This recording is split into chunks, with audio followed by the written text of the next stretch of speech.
L'Azawad n'a jamais existé en tant qu'État organisé dans l'histoire de notre pays. C'est cette révélation historique que viennent de faire les historiens maliens au cours d'une conférence de presse.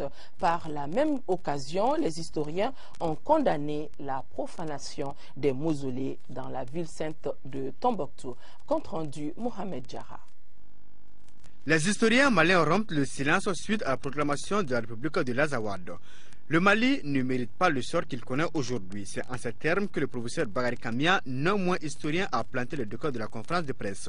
Une conférence qui se veut une réplique non seulement aux propos malveillants des assaillants, mais aussi à certains médias étrangers. D'abord, où se trouve le fameux Azawad qui brûle toutes les lèvres. À l'origine, on appelait l'Azawad l'aire géographique. La portion de terre située dans le désert le plus grand et le plus aride du monde, entre deux vieilles métropoles de savoir, j'ai nommé Tombouctou et Arawan, deux métropoles qui sont reliées, qui sont liées par un destin commun. Cette conférence de presse n'a pas pour but de plaire ou de déplaire à qui que ce soit. Le temps est venu pour les historiens de donner la vraie information. Ils pointent le doigt accusateur sur le laxisme de l'État qui a engendré la situation dans laquelle se trouve le Mali.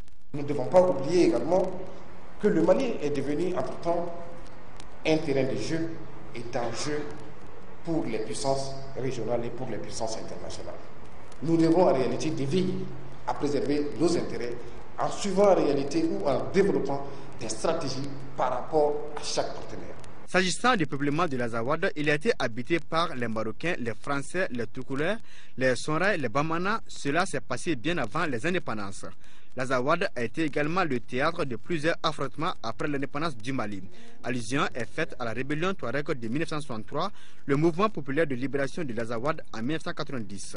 Les historiens se disent tout de même optimistes pour une sortie de crise. Tout ce que nous disons, tous les discours sont bons, mais la seule vérité qui vaille, la seule chose qui est importante à mon avis, c'est la libération immédiate des trois régions du Nord. Ce n'est pas par la parole, ce n'est pas par des discours qu'on arrivera à délivrer les régions du Nord, mais c'est par des actes concrets, par une armée consciente de ses devoirs, par une armée qui, au lieu de se diviser, de s'entretuer, eh bien, fera face aux réalités du terrain. Les historiens ont aussi condamné la profanation des mausolées à Tombouctou. Cette conférence de presse est qualifiée de processus de dialogue entre historiens et hommes des médias, un partenariat qui vise à donner la vraie information au moment opportun.